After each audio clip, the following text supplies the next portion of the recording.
암호화폐 시장이 반등하고 있는 가운데 인사를 드리고 있는 크립토 마토입니다. 본격적인 소식에 앞서가지고 미국 경제 뉴스 잠깐 살펴보도록 하겠는데요. 지난 10월 미국의 개인 소비 물가 파월 예상대로 전년 대비 2.3% 상승, 즉 예상치 부합. 다음으로 미국 3분기 GDP 같은 경우도 잠정치가 발표가 되는데요. 2.8%로 예상치 부합. 특히나 3분기 GDP 같은 경우 소비를 중심으로 한 미국 경제에답게 개인 소비가 성장을 견인했다라는 평가를 받고 있는데요. 이것도 사실은 고지고대로 믿을 사람이 얼마나 될까라는 생각이 듭니다. 지금 미국 사람들이 소비를 하는데 무엇을 많이 쓰고 있습니까? 신용카드 빚이 계속해서 올라가고 있죠.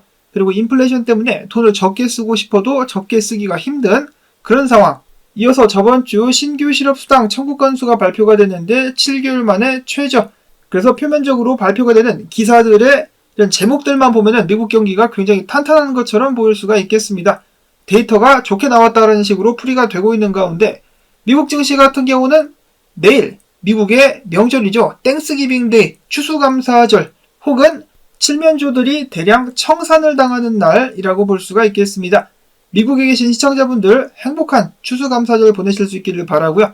미국 증시 같은 경우는 일제히 소폭 하락하고 있는 가운데 달러 같은 경우도 약세를 보이고 있습니다. 반면에 비트코인 같은 경우는 어제 몇몇 분석가들이 예상을 했다시피 강력한 반등 보여주면서 지금 현재 가격 96,743달러, 이더리움 3,594달러 선에서 거래가 이어지고 있습니다. 그리고 비트코인 도미넌스가 하락을 한다라고 어제 추가로 전해드렸었는데 알트코인들의 반등 비트보다 강하게 튀어오르는 장면들이 목격이 되고 있습니다. 기분 좋게 시작하는 오늘의 장세. 이어서 친암호화폐 행정부인 트럼프 정부 같은 경우는 암호화폐 관련된 규제 권한을 SEC로부터 CFTC 상품선물거래위원회로 넘기려는 계획을 가지고 있다고 합니다. 암호화폐는 상품이다 이거죠. 폭스 비즈니스 또한 트럼프 행정부가 SEC와 CFTC가 함께 협력해서 암호화폐 정책을 추진할 새로운 구조를 구축하고 SEC 내부 운영 문제를 해결해서 혁신을 장려하려 한다라고 보도를 했습니다. 자신이 한 말을 지키며 미국을 암호화폐 강국으로 거듭나게 만들려고 하고 있는 트럼프 정부 계획이 착착착 진행 중에 있는 가운데 어제 비트코인 현물 ETF에서는 다시 한번 자금 유출이 발생을 했습니다. 1억 2278만 달러가 빠져나갔는데 블랙락에서는 유출 및 유입이 없었습니다. 이어서 일본에서 비트를 계속해서 매집하고 있는 기업은 메타플래닛 대표적으로 예를 들 수가 있겠는데요. 메타플래닛 외에도 리믹스 포인트가 이번에 46억 원 상당의 비트코인을 추매했다라고 발표를 했습니다. 해당 회사 같은 경우는 비트코인 외에도 이더리움, 솔라나, 아발란치 등등을 매수할 계획이 있다라고 과거에 발표를 한 바가 있습니다. 이렇게 비트코인에 대한 수요가 전 세계적으로 증가하고 있는 가운데 노보그라치의 갤럭시 리서치 같은 경우는 이렇게 이야기를 했습니다. 비트코인이 조만간에 10만 달러를 돌파하고 나서 앞으로 2년 동안 강세가 예상이 된다.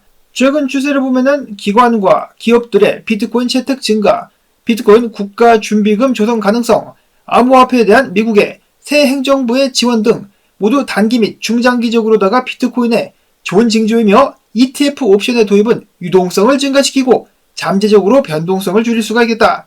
이는 대형 기관들을 시장에 끌어들이는 동시에 개인 수요마저도 자극할 수 있는 요인이 될 수 있다. 물론 바이든 행정부, 암호화폐를 싫어하는 미국 민주당과 바이든 행정부 같은 경우는 시장을 불안하게 할 수 있는 규제 또는 집행 조치를 취할 수도 있다라고 이야기를 했는데 그럼에도 불구하고 마지막에 그들이 똥을 싼다 할지라도 향후 2년간 암호화폐 시장의 추세는 강세를 보일 것이며 옵션 시장 데이터도 강세를 보이고 있다라고 그는 밝혔습니다. 앞에서 언급하는 것을 깜빡했었는데 그거 기억나실지 모르겠어요. 민주당 같은 경우는 과거 암호화폐 관련된 청문회를 할 때 민주당원 의원들이 쪽지를 돌려가면서 암호화폐의 규제는 무조건 SEC에 몰아줘야 된다라는 식으로 지들끼리 힘을 합쳐가지고 의견을 모았었던 때가 있었습니다. 암호화폐를 때리는 게리 겐세의 힘을 강하게 만들어주려고 수작질을 벌였었던 것이었죠. 자, 그러나 이제 행정부가 바뀌면서 권한은 CFTC로 넘어가게 생겼다. 어차피 SEC도 갈아치우긴 할 거지만 다음으로 해서는 21시어스의 분석가가 이야기하기를 최근에 비트코인 10만 달러를 돌파하지 못했었던 이유는 트레이더들이 12월 만기 옵션에서 비트코인 풋옵션에 베팅했기 때문이다라고 이야기를 했습니다. 자, 그리고 추가적으로 어제 나왔었던 데이터 장투자들이 수익 실현을 좀 많이 했었죠. 그래서 비트가 밀렸는데 현재 조정 국면에서는 비트코인이 최대 8만 달러까지도 떨어질 수 있겠지만은 연말 이전 12월 말 전에 반등해가지고 11만 달러에서 12만 달러까지 상승할 것으로 보인다라고 밝혔습니다. 혹시라도 떨어지면은 주서라라고 이야기를 하고 있는 것이죠. 자, 근데 8만 달러까지 떨어지게 내버려 둘 것인지. 자, 다음으로 크립토 퀀트의 분석가 훌리오 모네로 비트코인이 최근에 조정을 겪은 후 수요가 다시 증가하고 있다. 이러한 수요 증가는 비트코인의 가격 상승을 촉진할 수 있다. 가지야라고 밝혔습니다. 자, 그래서 비트코인 분석 같은 경우는 어제 나왔었던 분석들이 아직 유효하기 때문에 어제 나왔었던 분석들 참고를 해주실 수 있기를 바라고요. 비트코인이 이렇게 되면 10만 달러를 뚫어줘야지 뚫지 못하면은 추가적으로다가 조정이 나오거나 횡보 기간이 길어질 수 있겠습니다. 비트가 횡보를 하게 된다면은 알트코인들은 더욱더 높게 달릴 수가 있겠죠. 그리고 비트코인 도미넌스 차트를 보시면은 지금 상승 추세가 깨질랑말랑하고 있습니다. 깨지게 된다면은 알트코인들의 본격적인 축제 모드 돌입하는 것을 기대를 해볼 수가 있겠고, 그 중심에는 이더리움이 있을 수가 있겠습니다. 일단 현물 ETF 4,060만 달러 순유입, 블랙락으로부터만 5,010만 달러가 들어온 가운데 이더리움을 매집하고 있는 고래들의 모습들도 계속해서 목격이 되고 있습니다. 최근에는 한 고래가 지난 12일 동안 19,447개의 이더를 매집을 했었다라는 소식이 나오기도 했었고, 자, 이더리움 같은 경우는 최근에 강력한 저항 또 뚫어주면서 다음 목표가는 3,890달러다 라는 분석이 나온 가운데 더욱더 살벌한 이더리움의 가격 목표가는 2만 달러다 라고 전에 방송에서 말씀을 드렸었는데, 분석가들이 지금 주목하고 있는 이더리움의 패턴은 바로 이것 컵앤핸들입니다. 3년짜리 컵앤핸들, 기술적으로 봤을 때 깨고 올라가게 된다. 4,000달러 위에서 안착하게 된다. 15,000달러를 목표로 달릴 수가 있겠다라고 하는데요. 이더리움이 하루빨리 4,000달러 그리고 전고를 깨는 그 모습을 기대를 해봅니다. 다음으로는 게임코인 반리인데, 트레이더 엑소 분석가 반리가 추가적인 조정을 거칠 수 있겠지만은 상승해가지고 24센트가량까지 쏘게 될 것이다 라고 예측을 했었고, 다음으로는 아베 혹은 에이브 관련된 소식이 또 나오기도 했었죠. 트럼프 가족의 디파이 프로젝트 월드 리버티 파이낸셜이 아베를 기반으로 한 버전 3 인스턴트 출시를 제안했다는 소식이 나오기도 했었습니다. 이를 통해서 디파이에서 더 많은 초과 담보대출을 제공할 수 있을 것이라는 소식이 나왔었는데, 아베 같은 경우는 다시 한번 최근에 강세를 이어가면서 올해 고점을 갱신을 했다라고 합니다. 연말까지 계속해서 상승이 예상이 되는 가운데, 다음으로는 밈코인들 또 알아봐야 될 것 같은데요. 한국에서도 꽤나 인기를 누렸었던 무댕, 알트스트릿 배치 분석가는 무댕이 조정을 마치고 상승 5파를 준비하고 있다라고 밝혔었고, 다음으로 플로키 같은 경우 최근에 코인베이스에 상장이 되기도 했었는데 조정 이후에 최근 하락 추세를 뚫었다라고 합니다.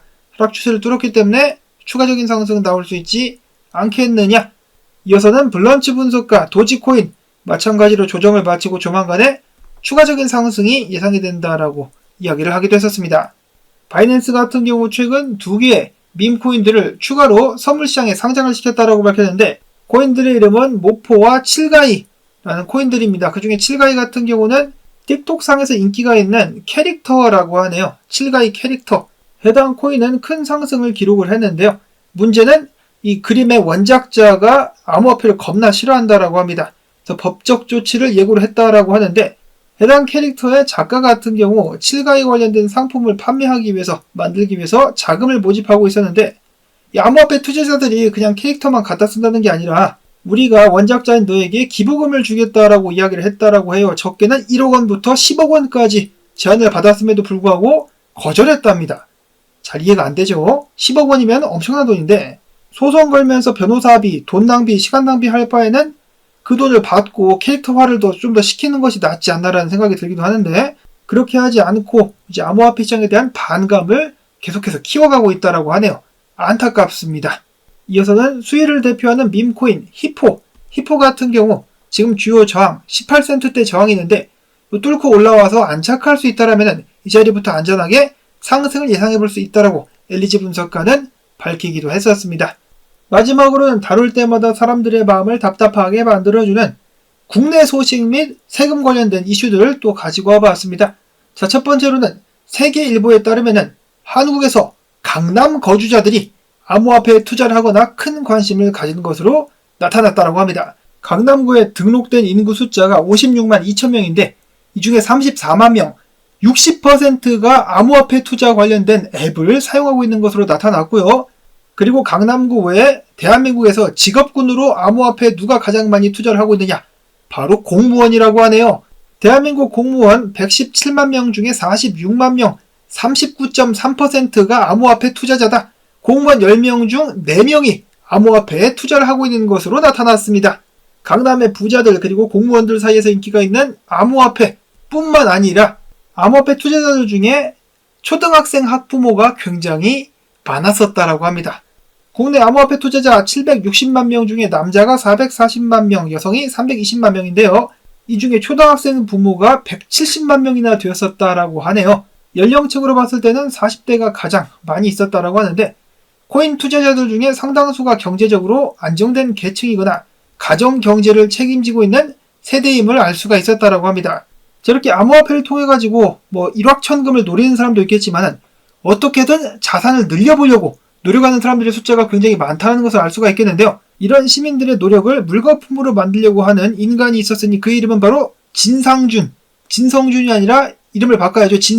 진상준 혹은 코리안 게리 겐슬러. 그는 여전히 시민들의 반대에도 불구하고 끝까지 암호화폐 과세를 밀어붙이고 있다고 하는데요. 계속해서 했던 말을 반복을 하면서 실제 납세는 2026년부터 시작이다. 우리나라는 자산의 편중과 격차가 극심하고 자산 격차를 해소해 나가기 위해서는 고액 자산가들에 대한 적절한 세금을 부과해서 부의 집중을 완화해 나가야 된다. 뭔 개소리냐, 서민들도 암호화폐 투자 많이 하고 있는데 라는 것에 대해서는 이렇게 이야기를 하는데 일부 정치인들은 우리가 청년들의 자산 사다리를 걷어찬다고 떠들어댄다. 정령 청년을 위한다면은 국가는 담세 능력이 있는 이들에게 정당하게 세금을 걷어 청년들에게 교육비를 줄여주고 값싼 주택을 제공하며 임금 격차를 좁히기 위한 사업을 과감하게 벌여야 된다. 개소리만 잔뜩 써놨네요. 정치인들의 전매 특허, 듣기 좋게 어떻게든 포장을 해가지고 개소리를 시전을 하니까 사람들이 화가 나가지고 달려들어가지고 다시 한번 이 사람을 질타하기 시작하는데요. 예를 들어 몇 개만 읽어보자면은 사시 패스도 못하고 지방대 법대에서 시위한다고 깝죽대던 꼴통 새끼가 뭘 한다고 떠들어라고 한 분께서 일침을 가해주셨는데 정확하게 전곡을 찔렀습니다. 좋아요를 눌러주고요. 자, 그 다음에 님은 주식 투자도 안 해보고 코인 투자자도 안 해보고 운동권 이력밖에 없으면서 어떻게 국부 유출하는 정책을 펼치려고 하세요. 이게 정답이죠. 국내 거래소 투자자들만 잡들이를 하면은 전부 다 돈 들고 해외 거래소로 나가겠죠. 주기영 대표도 여기에 대해서 한마디를 합니다. 세금 걷는다고? 좋아, 세금 걷는데 준비가 되면 하라고. 준비가 되면. 국제 자동정보 교환 체계가 완성이 되면은 2027년 이후가 과세를 시작하기 가장 적정한 때가 될 것이다. 만약에 지금과 같은 정책을 밀어붙이면은 높은 확률로 국내 투자자들은 올해 말에 해외로 암호화폐를 반출시키고 2025년도부터 26년도까지 국내 거래소들은 당연히 경쟁력을 잃게 돼가지고 매출이 급감하고 그 회사들 망하면은 그 회사에서 일하던 사람들도 전부 다 일자리를 잃게 되겠죠. 해외 거래소들만 배를 불려주는 꼴이 될 것이다 라고 지적을 합니다. 미국은 ETF, 펀드, 거래소, 커스터디 등 비트코인을 반출시키지 않으려고 노력을 하고 있는데 왜 한국은 반대로 하느냐 이거죠. 해당 정책을 실시한다 할지라도 어떻게 됩니까? 사람들이 돈을 해외로 빼버리면은 세금도 얼마 못 걷는데 그거 가지고 어떻게 더욱더 학비를 값싸게 만들어줄 수 있을 것이며 청년들에게 마찬가지로 값싼 주택을 제공할 수가 있겠습니까? 다 거짓말이고 구라란 소리지. 그리고 계속해서 서민들 무시하는 발언을 해나가는데요. 공제한도를 5천만으로 상향시키면은 대다수의 소액 투자자들은 그야말로 초대박이 나지 않는 한 과세가 안 된다. 그러므로 니들은 걱정할 필요도 없다라고 짜져 있으라고 이야기를 하고 있습니다. 근데 세력들을 때리면 유동성이 어떻게 됩니까? 세력들이 빠져나가면 시장이 죽죠. 그런 것도 전혀 여러 차례 이야기했음에도 불구하고 듣지도 않을 뿐더러 여기 보시면은 말 그대로 모순이 있는데 초대박이 나지 않는 한 과세가 안 되니 걱정하지 말라. 그러면 초대박을 치는 사람들에게는 돈을 뺏겠다라는 소리죠. 말 그대로 사다리를 걷어차는 겁니다. 물론 해외 거래소를 이용해가지고 초대박을 내면은 세금 안 내도 되겠네. 그렇게 생각하실 수 있겠지만은 그러면 국내 시장은 어떻게 되나요? 자, 어찌되든지 간에 이거 외에도 문제가 굉장히 많지만은 이대로 밀어붙일 기세입니다. 통과를 시키려고 하고 있죠. 자, 그리고 본인들만으로 벅차니까 이제 사람들까지 동원해가지고 정의당이라든지 다른 애들까지 끌어들여가지고 시위에 나서고 있습니다. 더 이상 조세정의와 정치 신뢰를 무너뜨리지 말라. 진보정당과 시민단체들 갑자기 발벗고 나서가지고 시위까지 하고 있는데요. 갑자기 튀어나온 이들 과연 아무런 대가 없이 저 자리에서 눈 맞으며 시위를 하고 있는 것일까요? 저도 더 이상 지쳐가지고 관련된 이 주제는 다루고 싶지 않은데 업데이트가 계속해서 나오네요. 투자자들이 그렇게 열심히 했었던 국민청원 같은 거 전혀 신경을 쓰지 않는 것 같아가지고 안타깝습니다. 어찌됐거나 영상 여기서 바로 마무리를 짓도록 하겠습니다. 도움되셨다면 광주뜻 특히 광고 틀어주기 여러분들께 부탁을 드리면서 저는 다음에 새로운 소식 가지고 인사를 드리도록 하겠습니다. 안녕히 계십시오.